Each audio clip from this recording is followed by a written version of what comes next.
Hello everyone, this is Sagrika from Campus Technology, a portfolio company of Times Internet. So today we'll be talking about active listening, which is a very important part of soft skills development. And in today's video, we'll understand the meaning of active listening, the various types of active listening, and how it is relevant in today's work culture. Active listening is when you're fully aware and concentrate on what is being said rather than passively hearing what the speaker is trying to convey. The goal of active listening is to acquire information, listen to understand people and situations before responding to it. It is a conscious decision to listen carefully and understand what people are trying to convey without being judgmental. The listening ability can vary from person to person, but the good part is that it is a communication skill and can be acquired with time and patience.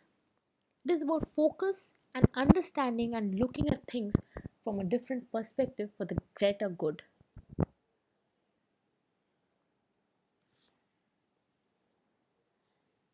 There are various types of active listening. Firstly, we have paraphrasing, reflecting feelings, reflecting meaning, and summative reflection. If you want to improve your listening skills, you have to practice active listening. Active listening requires you to listen to hear, evaluate, and interpret the content of the speech. Paraphrasing occurs when the listener repeats the essence of the message spoken by the communicator but in different words. As an active listening strategy, paraphrasing is important because it demonstrates that the listener is concentrating upon the message offered by the speaker. Paraphrasing can be the most challenging active listening type to perfect. Next, reflecting feelings. Active listeners reflect the feelings of the communicator in their consideration of the message and the response to the speaker. The communicator will feel validated by the emotional response of the speaker or the listener, and the listener will feel that the message is personal and relevant.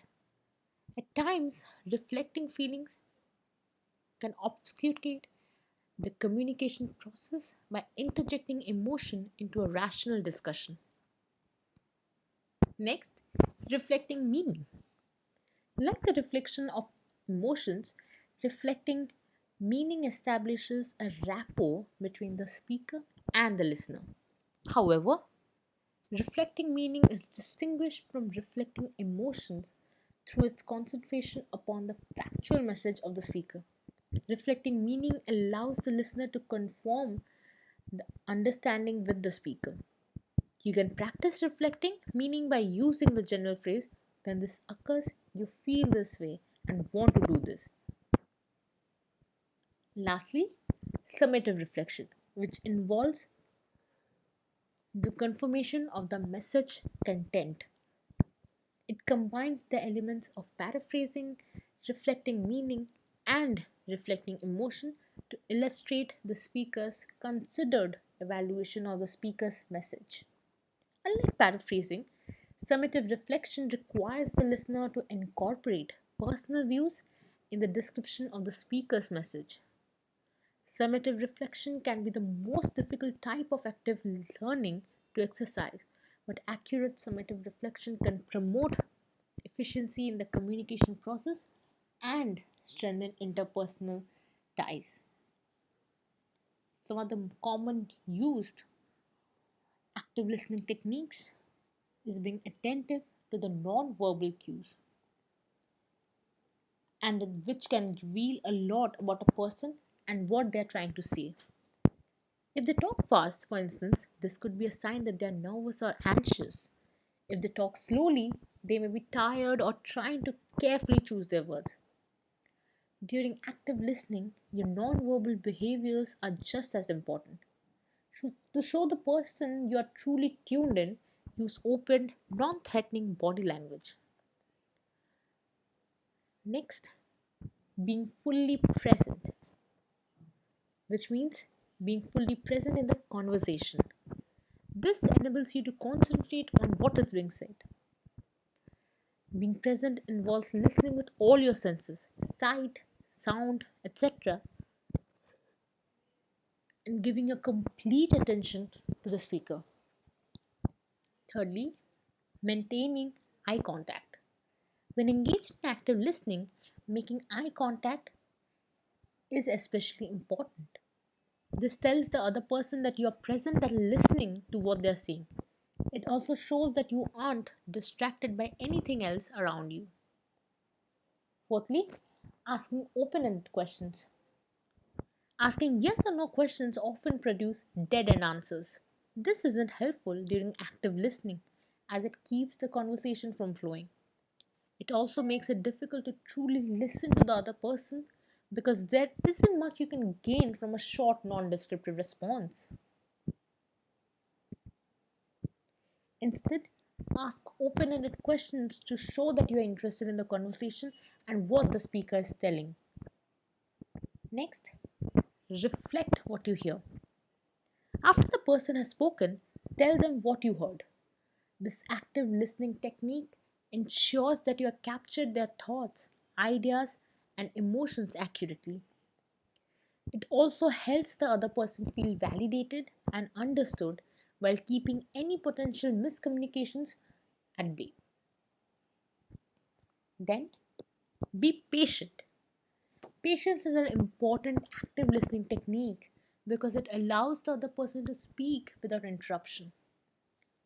It also gives them the time to say what they are thinking without having you to try finish their sentences for them. Being patient involves not trying to fill periods or silence with your own thoughts or stories. And lastly, don't judge. Remaining neutral and non judgmental in your responses enables the other person to feel comfortable with sharing their thoughts.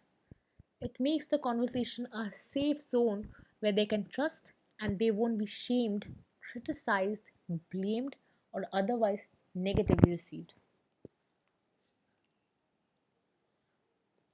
Now, since you know what active listening is, you might be wondering, why should you practice active listening? Well, active listening firstly helps in trust building.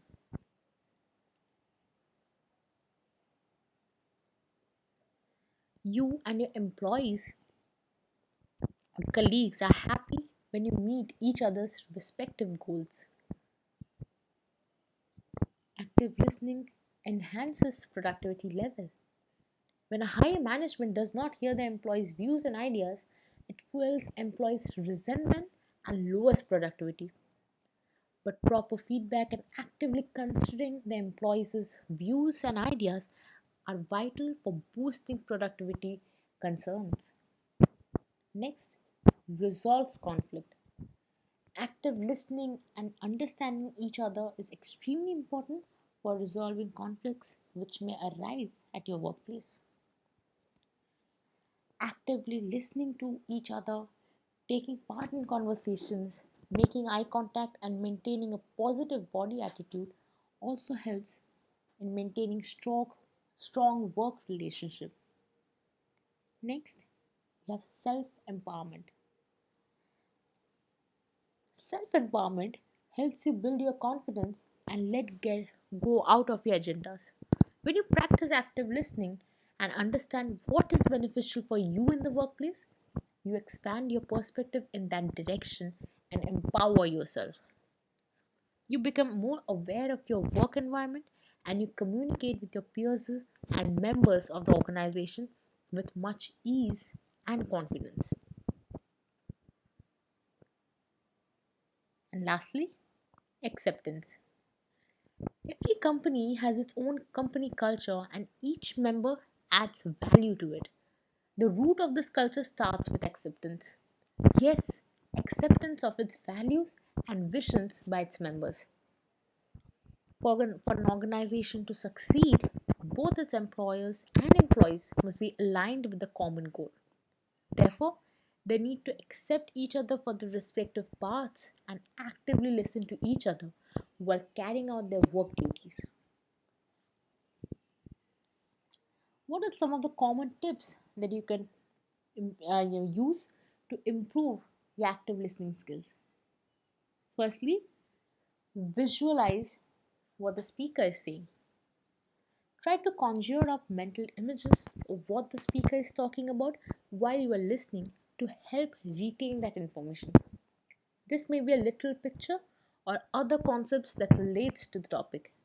Secondly, don't interrupt.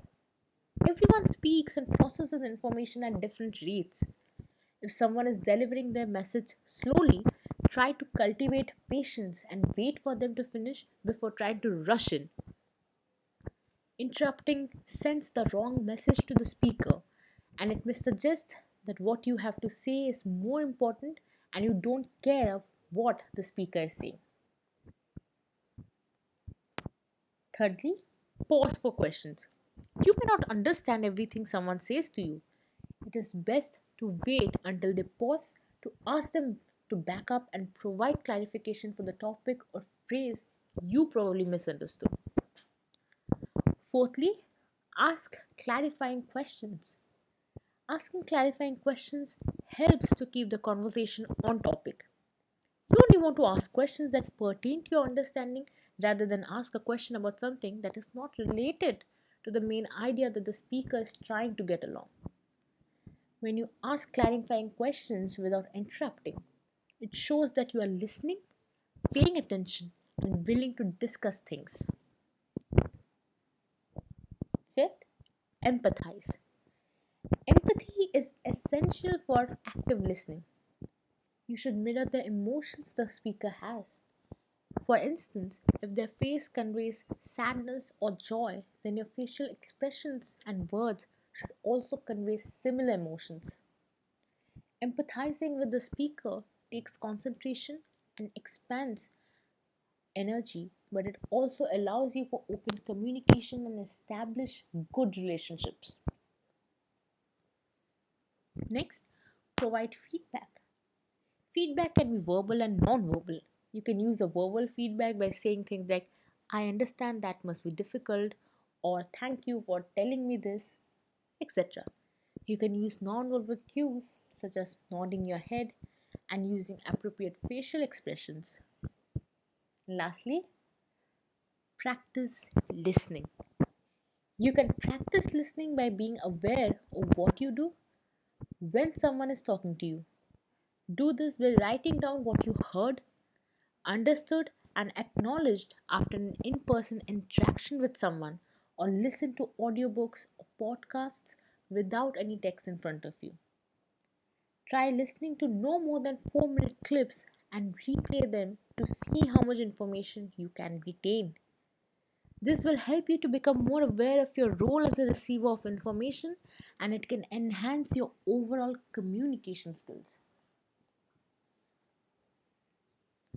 I hope you all could understand the meaning of active listening, the various types of active listening we have, and the techniques you can probably practice to develop good active listening skills. Thank you for listening.